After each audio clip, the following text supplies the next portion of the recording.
예, 오늘은 네트워크 설교 시리즈 첫 번째 시간입니다. 네트워크 영혼구원이 우리의 사명입니다라는 제목입니다. 우리 같이 제목만 한번 좀 따라해 보실까요? 영혼구원이 우리의 사명입니다. 시작. 영혼구원이 우리의 사명입니다. 네. 유명한 구절 한 구절 또 함께 읽도록 하겠습니다. 사도행전 20장 24절인데요. 함께 읽어보겠습니다. 사도행전 20장 24절 같이 읽어보겠습니다. 시작. 내가 달려갈 길과 주 예수께 받은 사명 곧 하나님의 은혜의 복음을 증언하는 일을 마치려 하면은 나의 생명조차 조금도 귀한 것으로 여기지 아니하노라. 아멘. 여러분들에게 먼저 좀 신앙의 점검이 될 수 있도록 질문을 좀 드리겠습니다. 어렵지 않은 질문이에요. 여러분들 예수를 그리스도라고 믿으십니까? 이쪽은 좀 소리가 나는데 이쪽은 소리가 안 납니다. 다시 한번요. 예수를 그리스도라고 믿으십니까? 네. 그리스도라는 뜻이 뭡니까? 뭐예요? 그리스도가 무슨 뜻이죠? 우리에게 어떤 의미죠? 우리를 구원하셨다라는 의미죠. 우리들에게 생명을 주셔서 새로운 생명을 살게 하신 우리의 삶을 바꿔주셨다라는 의미로서 우리는 예수를 그리스도라고 부르고 있습니다. 여러분 분명히 예수를 그리스도라고 믿는다고 말씀하셨습니다. 저도 그렇습니다. 자, 그러면 그리스도인이 되었어요. 우리는 예수를 그리스도라고 부르기 때문에 그리스도인이라는 우리가 별칭을 갖게 됐습니다. 자, 그러면 우리 모든 그리스도인은 사명자입니까? 요건 조금 좀 생각을 해보셔야 되나요? 여러분 그리스도인은 사명자 맞습니까? 아멘 소리가 앞에 것보다 작은데 우리가 사명에 대해서 많이 생각해 보지 않아서 그런 것 같아요. 근데 분명히 우리 아까도 읽었듯이 사도행전 20장에 보면은 사도 바울이 그 에베소의 장로들을 데려다가 이렇게 이야기를 하는데 거기다가 자기의 사명에 대해서 이야기를 합니다. 내가 달려갈 길과 주 예수께 받은 사명에 대해서 이야기를 하고 있습니다. 이 사명이 뭐라고 이야기를 하고 있어요? 하나님의 은혜의 복음을 증언하는 일, 그게 사명이에요. 여러분 이 사명 바울만 받았습니까? 아니죠. 저와 여러분도 받았죠. 자, 그럼 다시 묻겠습니다. 저와 여러분 그리스도인으로서 사명자입니까? 이제 확실해졌죠. 우리도 사명자예요. 모든 그리스도인은 사명자예요. 동의하시죠? 사명자입니다. 그 받은 사명은 복음을 증언하는 것인데 이 복음 증언은 목적이 있습니다. 어떤 결과를 반드시 얻어내야 해요. 그건 무엇이냐면 영혼 구원입니다. 영혼 구원. 그래서 오늘 설교 제목이 영혼 구원이 우리의 사명입니다. 이렇게 기록되어 있는 거예요. 목회자만의 사명이 아니라 장로님들만의 사명이 아니라 신학생들만의 사명이 아니라 선교사님들만의 사명이 아니라 우리 모든 그리스도인들의 사명이 뭐라고요? 영혼 구원이라는 거예요. 오늘 읽은 마가복음 1장에서 예수님께서 제자들을 부르십니다. 부르면서 하셨던 말씀 중에 아주 중요한 말씀이 나와 있어요. 자, 17절 말씀 이렇게 기록되어 있죠. 나를 따라오라. 내가 너희로 뭐가 되게 하리라? 사람을 낚는 어부가 되게 하리라. 많이 들어보셨죠? 아주 중요한 말씀입니다. 자, 사람을 낚는 일, 이게 무슨 의미예요?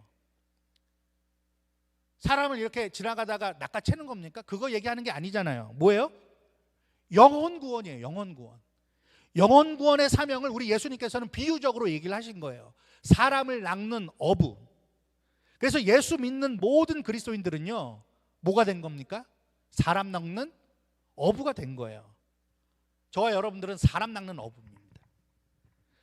오늘 마가복음 본문에 등장하는 예수님께서 부르셨던 그 제자들은 그 부르심에 즉각적인 반응을 보입니다. 자, 17절 다음에 18절에 보면은 곧 그물을 버려두고 따랐습니다. 누가요? 시몬과 안드레가. 자, 그리고 19절에 보면요, 예수님께서 조금 더 가시다가 누굴 만납니까? 세베대의 아들 야고보와 요한을 만납니다. 둘은 형제죠. 근데 그들이 배에 있었습니다. 그래서 아마 뭐 물고기를 잡으러 가기 전이었던 것 같아요. 아니면 후였던 것 같을 수도 있어요. 그물을 깁고 있었습니다. 그물을 수선하고 있었죠. 자, 그런데 그들에게 예수님께서 어떻게 하셨죠? 20절에 보니까 곧 부르시니 그 아버지 세베대를 품꾼들과 함께 배에 버려두고, 누가요? 야고보와 요한이 버려두고 예수를 따라갔다, 이렇게 기록되어 있습니다. 자, 그런데 이 내용들을 보면요, 예수님께서 제자들을 부르셨는데 그 제자들이 예수님을 따라가면서 어떤 특징을 보이고 있습니다. 어떤 특징이에요? 18절과 20절에 보면은 버려뒀어요. 무언가를 버려뒀습니다. 시몬과 안드레는 그물을 버려두죠. 그 다음에 야고보와 요한도 아버지와 품꾼들을 배에 버려뒀습니다. 근데 사실상 뭐도 버려둔 거예요. 깁고 있던 그물도 당연히 버려둔 것이겠죠. 이들은 공동적으로 자기의 업으로 삼고 있었던 아주 중요한 도구인 그물을 버려두고 예수님을 따르는 모습을 볼 수 있습니다. 저는 이런 의문이 들었어요.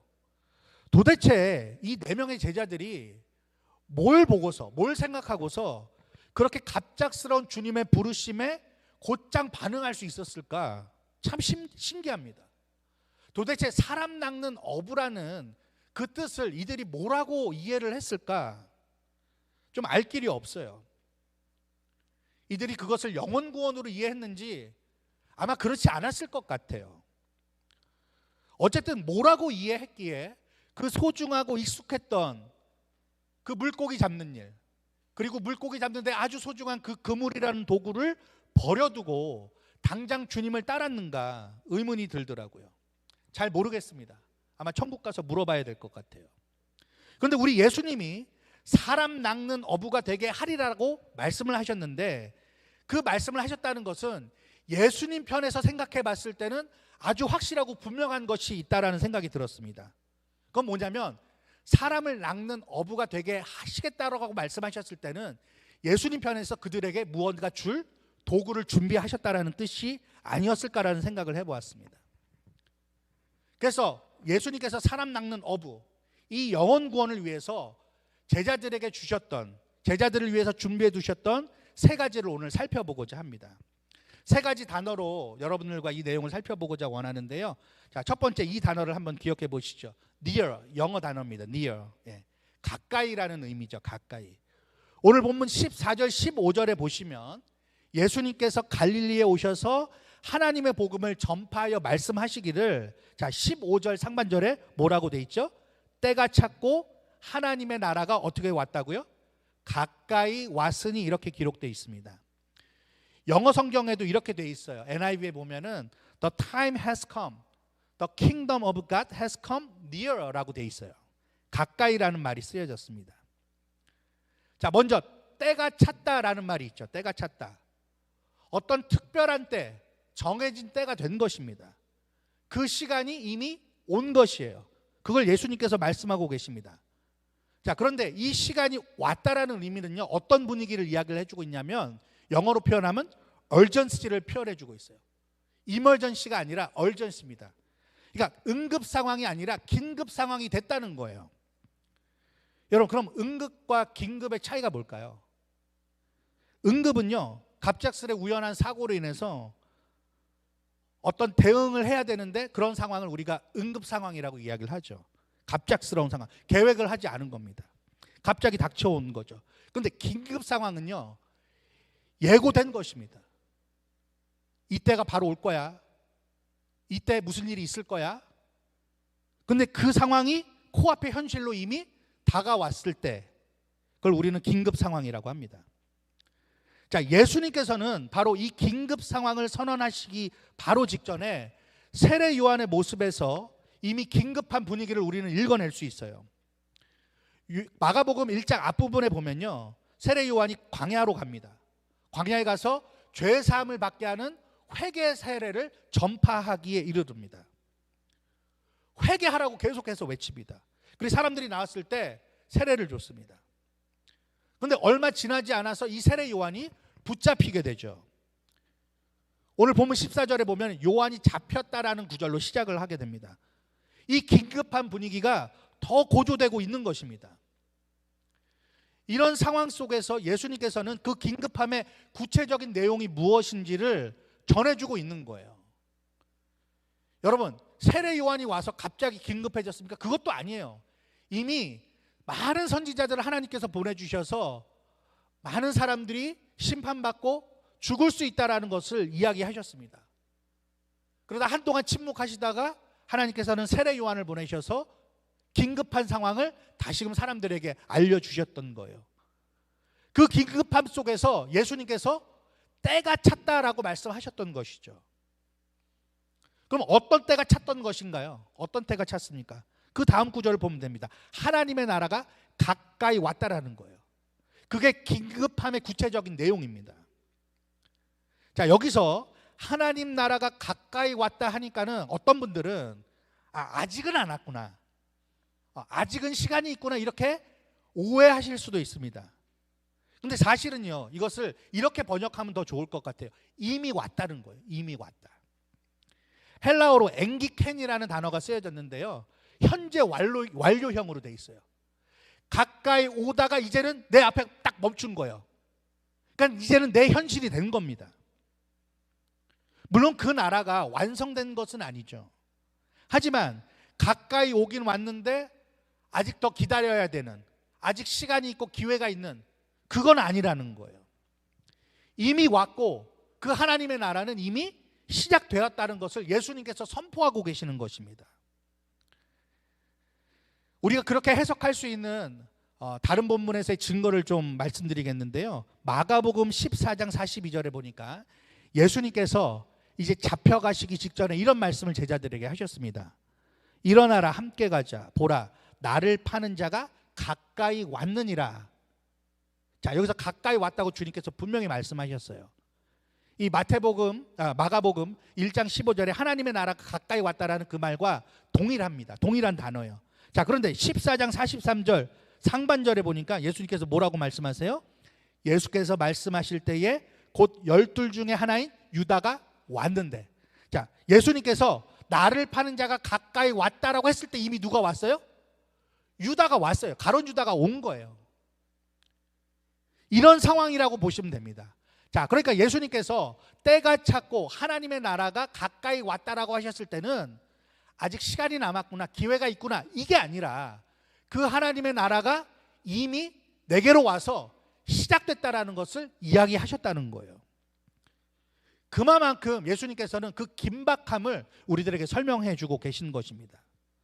자, 그러면은 예수님께서 이미 왔다라고, 시작됐다라고 선언하신 이 하나님의 나라가 도대체 무엇인가? 여러분, 하나님의 나라, 여러분 뭐라고 설명할 수 있으시겠어요?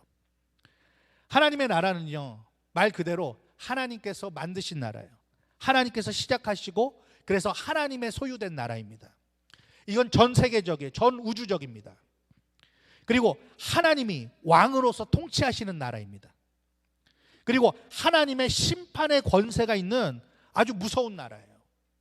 그래서 회개하라라고 그 다음에 예수님께서 말씀하신 것이죠. 뿐만 아니라 다른 한편으로는 하나님께서 택하신 백성들로 채우시는 나라가 바로 하나님의 나라입니다. 자, 그래서 회개하라 다음에 복음을 믿으라라는 말씀을 하셨던 겁니다. 자, 근데 이 나라의 중심은 누구예요? 예수 그리스도예요. 이 하나님의 나라가 가까이 왔다라고 이야기하시는 그 예수님이 이 나라의 중심이 되십니다. 그래서 많은 신학자들은요, 예수 그리스도께서 초림하신 그 사건이 하나님 나라의 본격적인 시작이고 예수님의 재림이 하나님 나라의 완성이다, 이렇게 이야기하기도 합니다. 바로 이 하나님의 나라가 이미 왔고 이미 시작되었음을 깨닫고 인정하고서 영적으로 민감한 경각심을 갖는 것이 우리에게 매우 중요한 일이에요. 그리고 이것을 아는 것이 너무나도 복된 일입니다. 여러분, 얼마나 하나님 나라가 이미 왔다라는 사실에 대해서 여러분 깨닫고 계셨나요? 그 사실을 여러분 의식하고 사셨습니까? 혹시라도 아직은 아니지, 아직은 기회가 있지, 이렇게 생각하셨습니까? 아니라는 거예요. 성경은 이미 그 나라가 시작되었다라고 이야기를 해주고 있습니다. 그 나라에 대해서 받아들이는 자는 구원을 얻을 것이지만 거부하는 자들은요, 기회가 없습니다. 주님께서는 사람 낚는 어부들에게 바로 이거를 준비하셨어요. 이 긴박함, 하나님 나라가 이미 시작되었다라는 이 긴박함을 준비해 주셨고 제자들에게 공유해 주셨던 것이죠. 저와 여러분 모두가 이 하나님 나라가 이미 임했다라는 사실, 시작됐다라는 사실을 기억하시고 이 나라에 대한 긴박함을 가지고 그 긴장감을 가지고 주님을 위해서 사실 수 있는 저와 여러분 될 수 있기를 주님의 이름으로 축복드립니다. 두 번째로는요, 두 번째 단어는 이벤젤이라는 단어입니다. 이벤젤. 이거는 유앙겔리온이라는 헬라어에서 나왔어요. 유앙겔리온이라는 말은 좋은 소식이다 이런 뜻입니다. 참된 소식, 올바른 소식. 우리가 간단한 말로 복음이라고 하죠. 복음. 우리 주님께서는요, 긴박함을 전해주심과 동시에 이 복음을 전해주셨습니다. 그래서 주님께서는 이 복음을 믿으라라고 외치셨죠.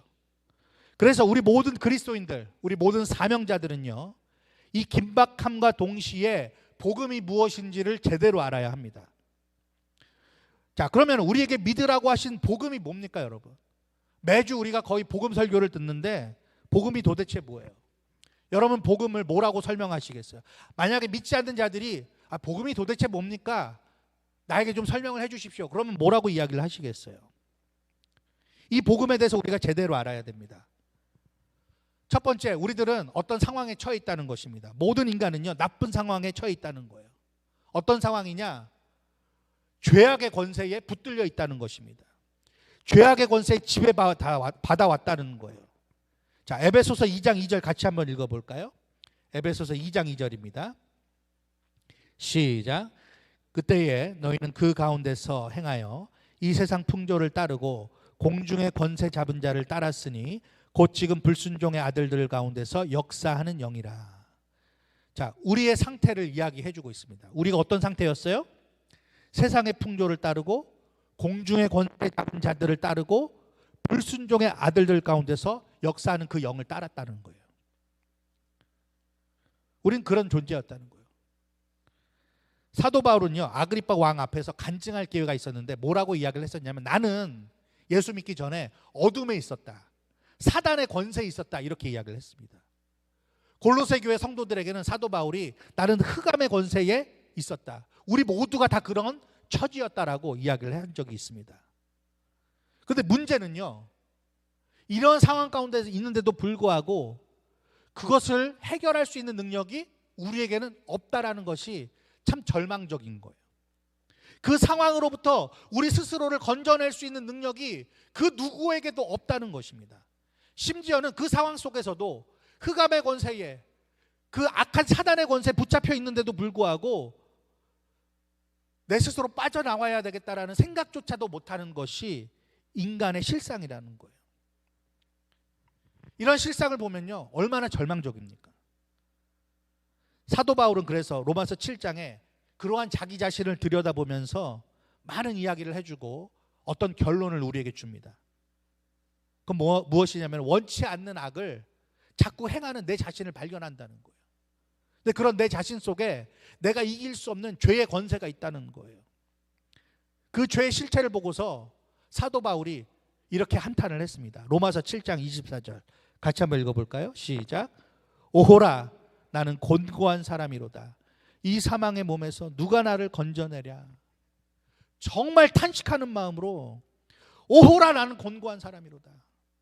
이 사망의 몸에서 누가 나를 건져내랴. 정말 절망적인 절규를 사도 바울이 했던 것입니다.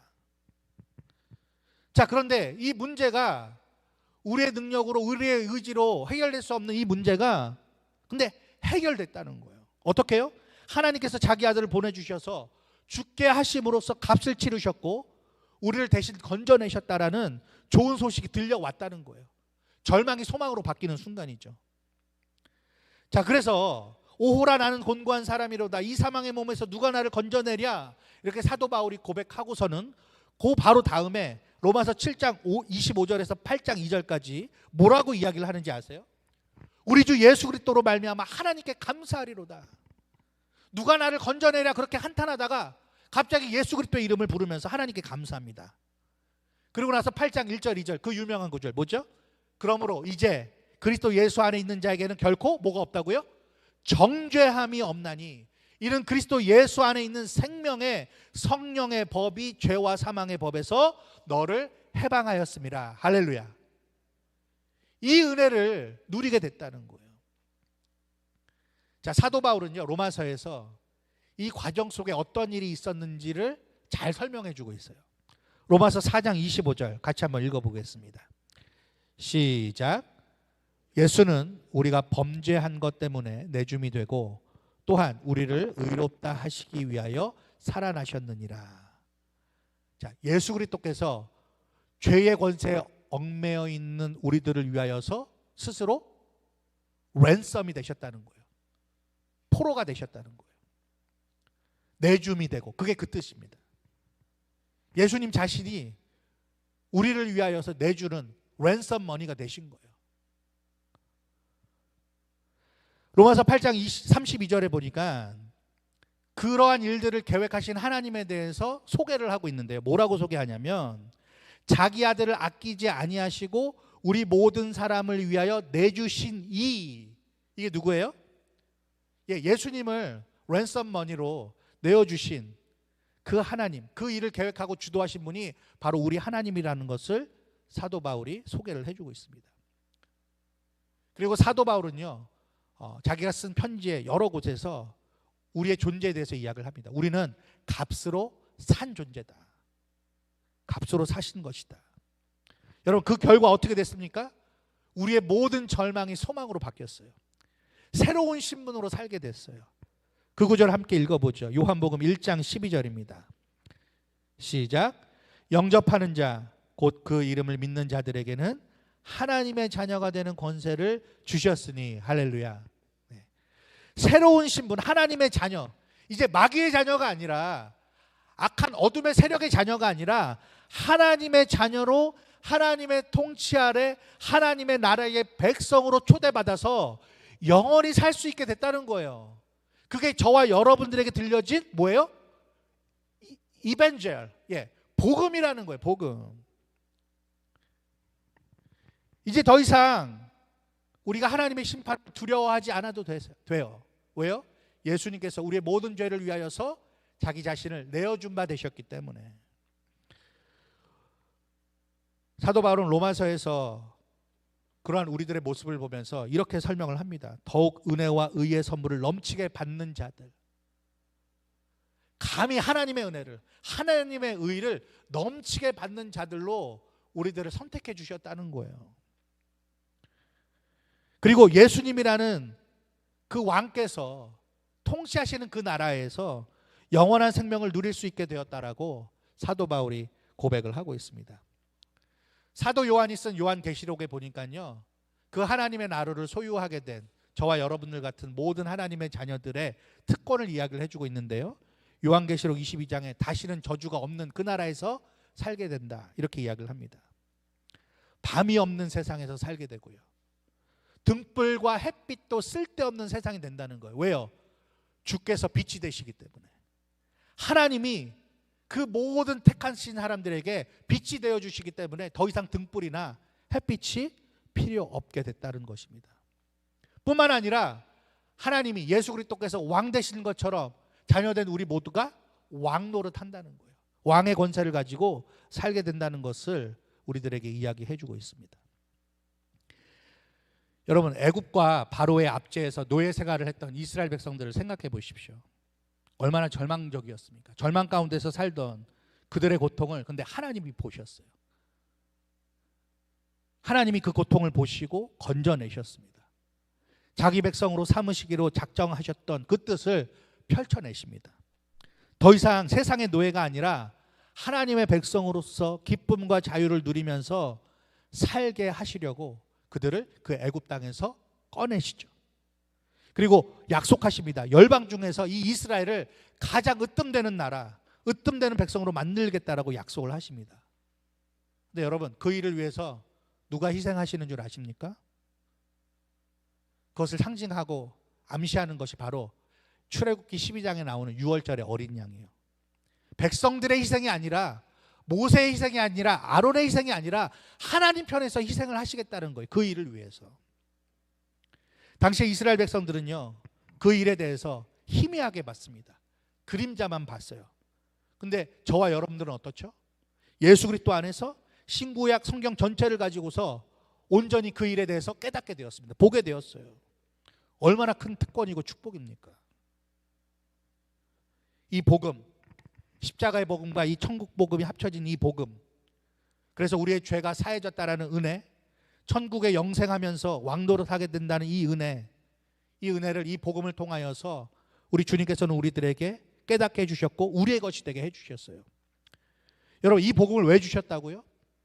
우리의 구원을 위해서, 우리가 천국의 영원한 생명을 누리면서 살게 하시려고 주셨어요. 맞습니다. 그렇지만 이 세상에 사는 동안에 하나님의 나라가 완성되기까지는 우리가 해야 될 일이 있다는 거예요. 뭐예요? 그 복음을 다른 사람들에게도 전해서 우리가 믿게 된 것처럼 그들도 믿게 만드는 것. 나만 믿고 용서받아서 천국 가라고 주신 복음이 아니라 내 주위에 아직도 이 복음을 모르는 사람들에게 전하라고, 그들도 같이 너와 함께 그 특권을 누리게 하라고 이 복음을 주셨다는 사실을 여러분 한순간도 잊지 마시길 바랍니다. 그래서 하나님께서는 예수 그리스도를 통하여 하나님의 나라가 이미 왔다라는 경각심과 함께 복음을 주셨던 거예요. 영혼 구원하라고.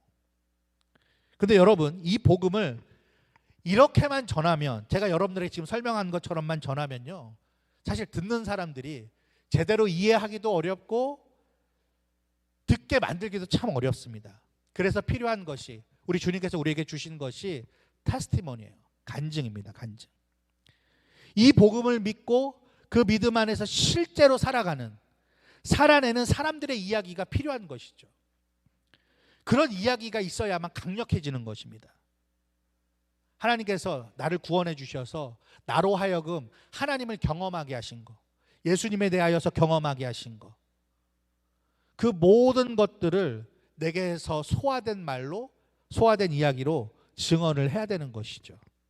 그래서 우리에게는 테스티모니, 이 간증이 참 필요합니다. 이러한 자기에게 경험된 이야기를 잘 소화해서 전달해 준 사람이 성경에 등장하죠. 사도 바울입니다. 사도 바울은 자신의 이야기를 자신의 말로 많은 사람들에게 증거할 기회를 가졌습니다. 그중에 사도행전 22장 3절에서 5절을 보면요, 자기가 어떤 상황이었고 어떤 절망적인 처지에 있었는지를 이야기를 해줍니다. 제가 읽어드리겠습니다. 나는 유대인으로 길리기아 다소에서 났고 이 성에서 자라 가말리알의 문화에서 우리 조상들의 율법에 엄한 교훈을 받았고 오늘 너희 모든 사람처럼 하나님께 대하여 열심히 있는 자라.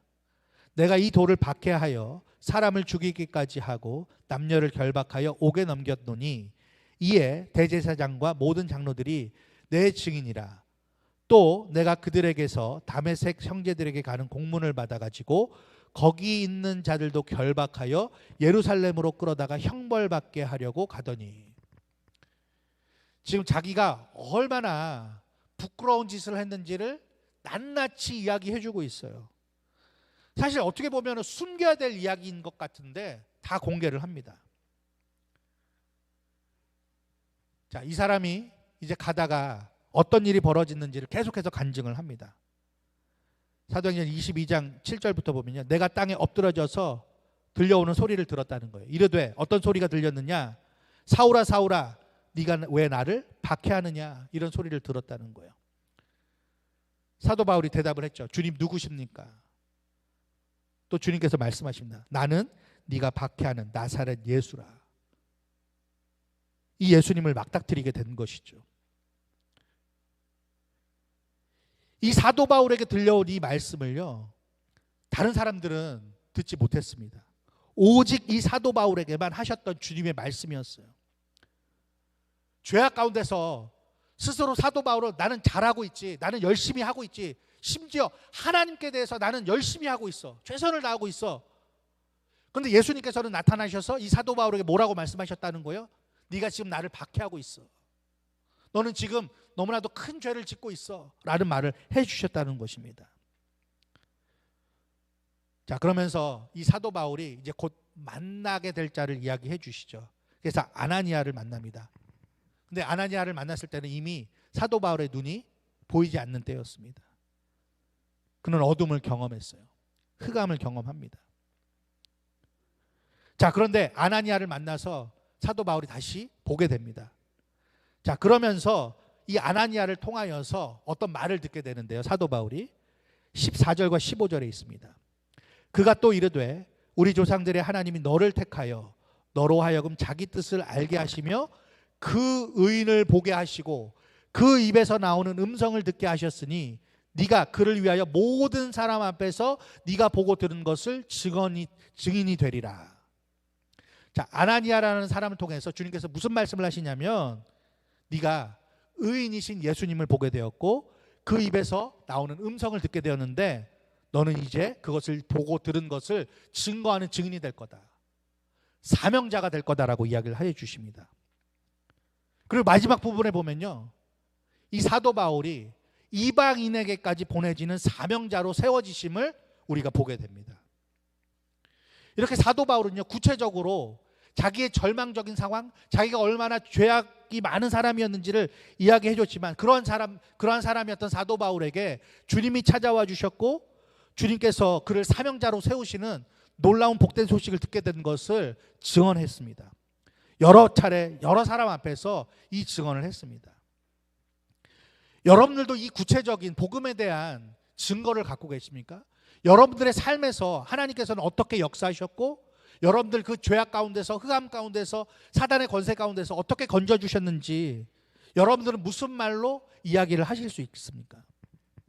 여러분들 나름대로의 간증이 다들 있으시라는 생각이 들어요. 저도 너무나도 큰 죄인이라는 사실을 20살 넘어서 알게 되었습니다. 아시다시피 저는 목사의 아들로 태어났죠. 겉으로는 하나님을 부인한 적이 한 번도 없습니다. 하지만 그렇다고 해서 예수를 그리스도라고 믿어왔던 유년 시절은 아니었습니다. 저는 나중에 알게 됐어요. 내가 얼마나 내 중심적인 사람인지, 얼마나 나는 나를 위해서만 살아왔던 사람인지.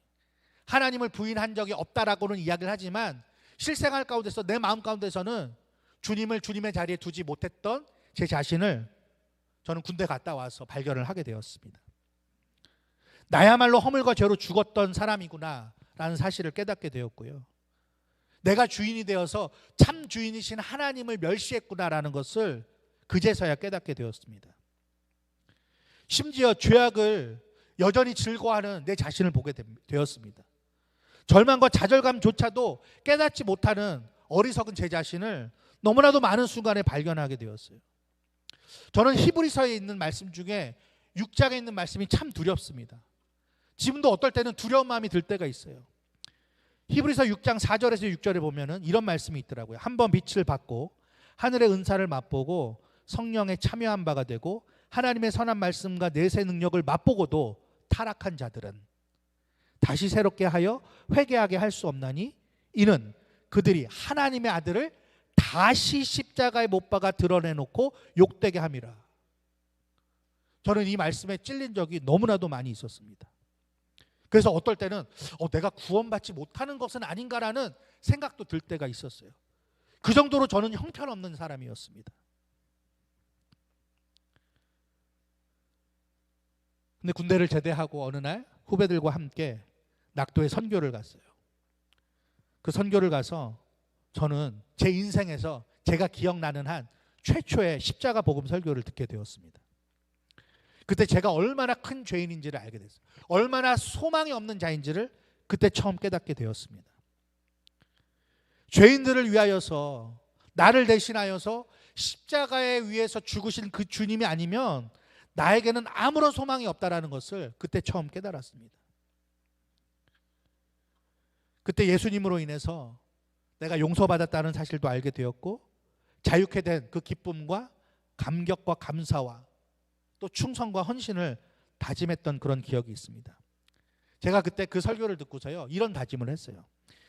야, 이 예수님이 나를 위하여서 죽으신 것이 정말 사실이라면 내 생명, 내 평생을 헌신해도 아깝지 않겠구나. 신학교에 들어가서 1, 2년 동안 허송세월을 했습니다. 저는 복음에 대해서 궁금해하지도 않았어요.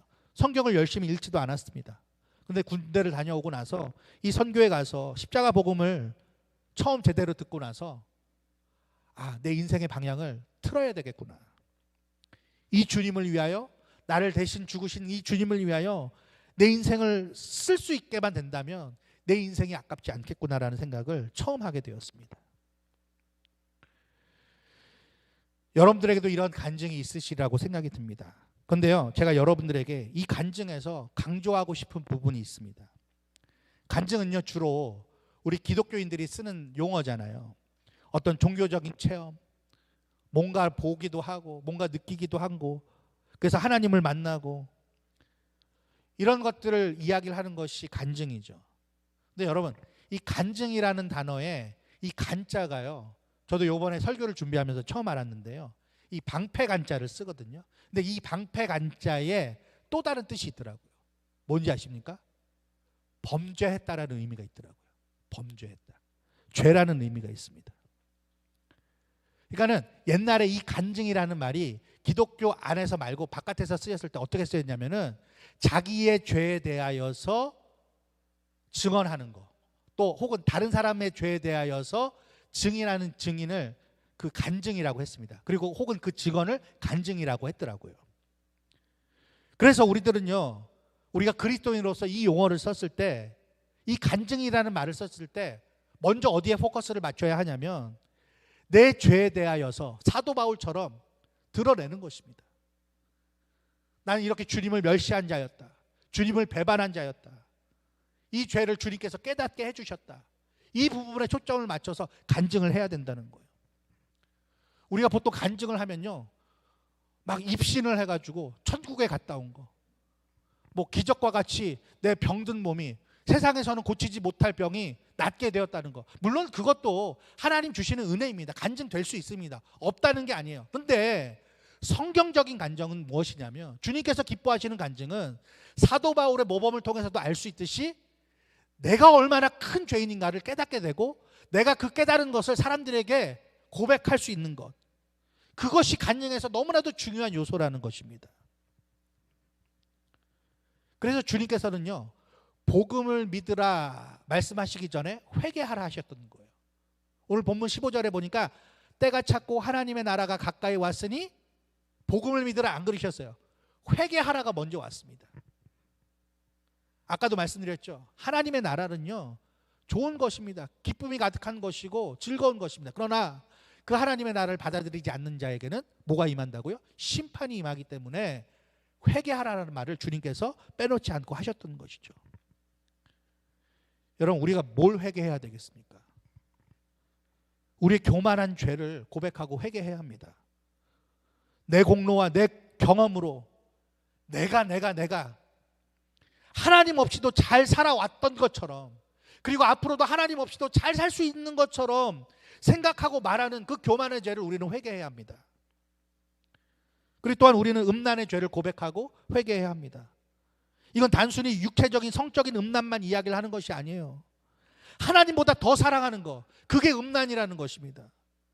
성경은 그걸 우상숭배라고 이야기를 하고 있어요. 우리의 탐욕, 그것을 고백해내야 합니다.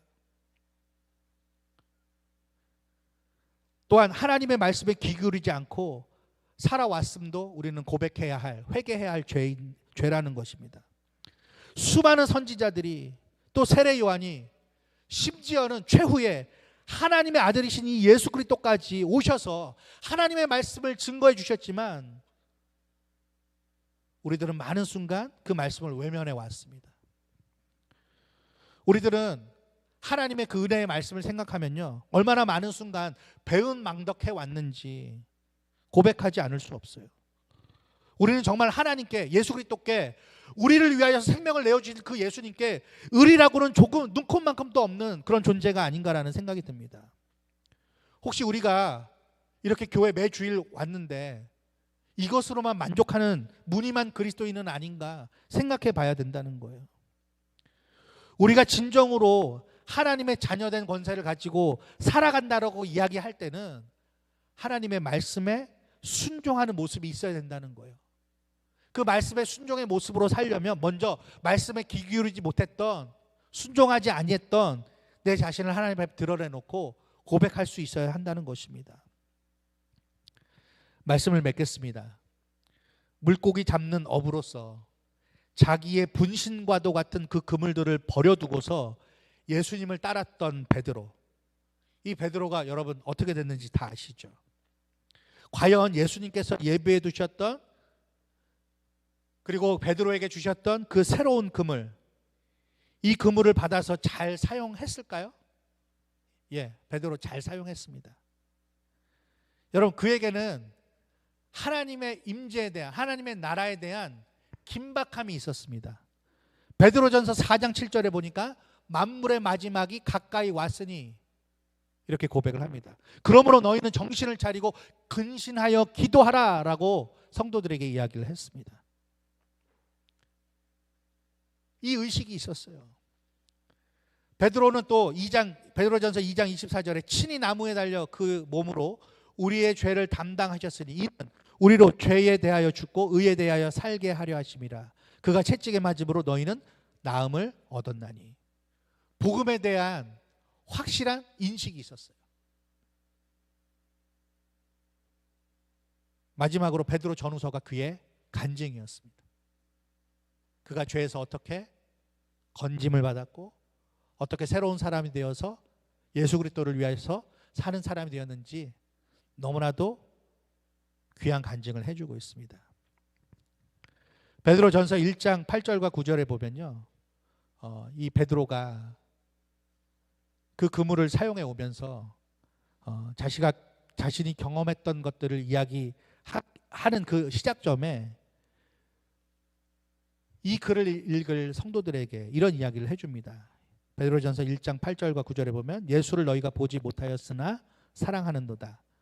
이제도 보지 못하나 믿고 말할 수 없는 영광스러운 즐거움으로 기뻐하니 믿음의 결국 곧 영혼의 구원을 받음이라. 이렇게 이야기해주고 있어요. 어떻게 보면 우리는 2000년이라는 간격이 있지만 우리도 역시 이 말에 해당되는 사람들인 것 같아요. 우리 예수님 보지 못했습니다. 근데 여러분, 예수님 사랑하시죠? 그렇죠? 지금도 보지 못합니다. 그렇지만 믿고 있습니다. 또 말할 수 없는 그 영광스러운 즐거움을 우리는 기뻐하고 있어요.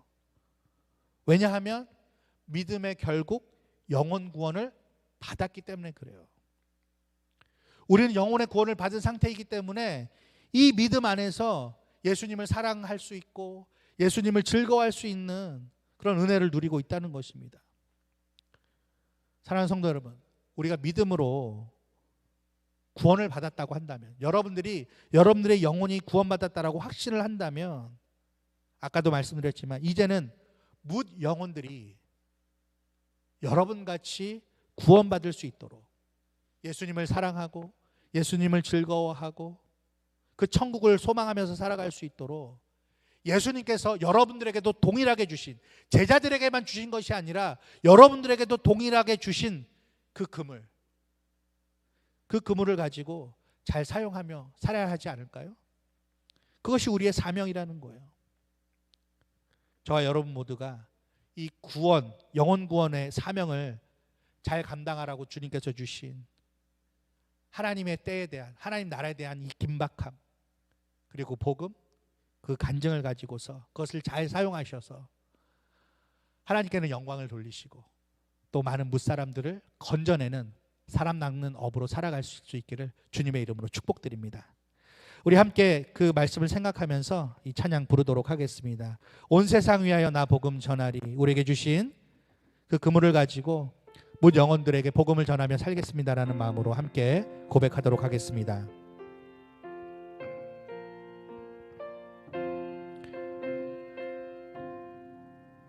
온 세상 위하여 나 복음 전하리.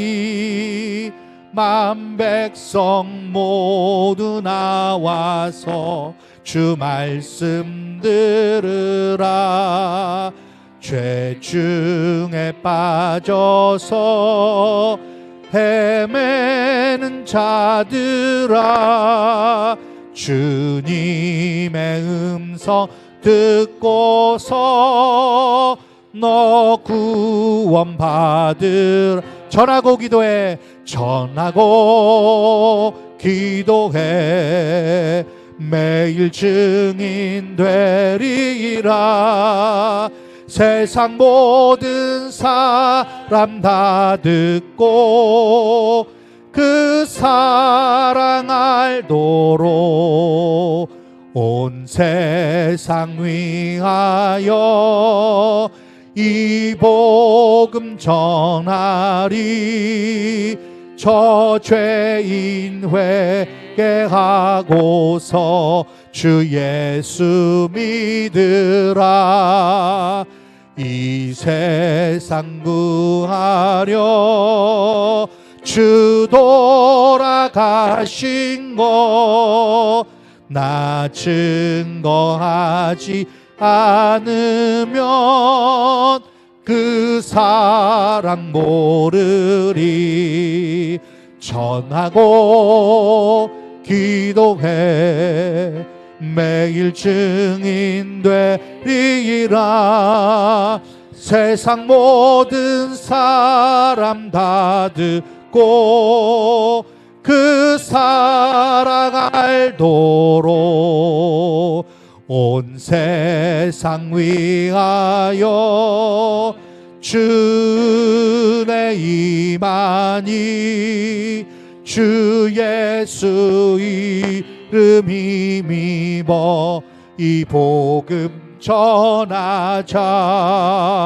먼 곳에 나가서 전하지 못해도 나 어느 곳에 있든지 늘 기도 힘쓰. 전하고 기도해. 전하고 기도해 매일 증인 되리라. 세상 모든 사람 다 듣고 그 사랑 알도록. 우리 시간의 말씀을 생각하면서 함께 기도하도록 하겠습니다. 오늘은 우리가 네트워크 전도에 대해서 살펴봤죠. 영혼 구원이 우리의 사명인 줄 여러분 한순간도 잊지 마시길 바라요. 이게 물론 부담되는 일일 수 있어요. 그런데요, 여러분 부담 갖지 않으셔도 돼요. 왜냐하면 우리 주님께서는 그물을 버려둔 제자들에게 주신 것처럼 새로운 그물을 주셨어요. Near, Evangel, 그리고 Testimony. 새로운 네트를 주셨습니다. 사람 낚는 업으로 우리 살아갈 수 있습니다. 우리가 구원받은 것처럼 다른 사람들도 건지시길 원하시는 그 하나님의 마음은 지금도 동일하기 때문에 우리의 입을 벌려서 우리의 손을 뻗어서 그리스도의 은혜의 복음을 증거해야 합니다. 사랑을 전해야 합니다. 여러분 긴박함을 가지고 해야 합니다. 하나님 우리에게 이 사명을 주셨으니 이 사명 잘 감당할 수 있도록 하나님 우리에게 믿음을 주옵소서, 용기를 주옵소서, 지혜를 주옵소서, 그리고 사람들을 붙여주시옵소서. 우리 다 함께 이 일을 위해서 함께 기도하도록 하겠습니다. 기도하시겠습니다. 사랑과 은혜가 많으신 아버지 하나님, 우리에게 영혼 구원이라는 아주 중요한 사역을 사명으로 맡겨주셨사옵니다. 하나님 이 사실을 저희들이 다시 한번 기억하고 우리에게 주신 하나님 그 천국의 긴박함과 또한 아버지 하나님 그 복음의 아버지 하나님 도구와 또한 우리에게 주신 그 간증들, 우리의 삶 속에서 역사하신 그 하나님을 우리가 하나님 들고 나아가 사람들을 하나님 낚는 어부들로 살아갈 수 있도록 도와주시옵소서. 여전히 많은 사람들이 이 복음을 듣지 못하여서 하나님 죽음 가운데 하나님 죄와 허물 가운데 방황하는 가운데 있습니다. 주여 우리의 자녀들 가운데 우리의 아버지 하나님 가족들 가운데 친척들 가운데 친구들과 이웃들 가운데에 많은 사람들이 죽어가고 있습니다. 하나님 그것을 아버지 하나님 긴박하게 여기시는 그 주님의 마음을 우리도 갖게 하여 주셔서 우리가 복음을 들고서 하나님 나아가게 하시고 용기 있게 하나님 복음을 증거하여서 문 영혼들이 살아나는 놀라운 역사들을 우리의 눈으로 볼 수 있도록 주여 함께 하여 주옵소서. 우리를 사람 낚는 업으로 부르신 주님, 우리가 영혼 구원을 위하여서 함께 협력하며 기도하며 준비하며 실행할 수 있길 원합니다. 아버지 하나님 우리들을 붙들어 주시옵소서. 우리 그레이스밸리 교회가 아버지 하나님 이 사명을 주님 오시는 그날까지 잘 감당하여서 주님께 영광을 올려드리며 우리에게는 놀라운 기쁨의 열매들이 생겨날 수 있도록 주여 함께하여 주시옵소서. 지금은 우리 구주 예수 그리스도의 은혜와 하나님의 크신 사랑과 성령의 교통하심이 영혼을 구원을 위하여서 우리에게 사명을 주신 것을 기억하고 사람 낚는 업으로 살고자 다시 한번 주님 앞에 다짐하는 모든 주님의 백성들 머리 위에 또한 주께서 피값 주고 사신 우리 그레이스밸리 교회와 이 땅의 모든 교회들과 선교지 위에 지금부터 영원토록 함께 계시기를 간절히 축원하옵나이다.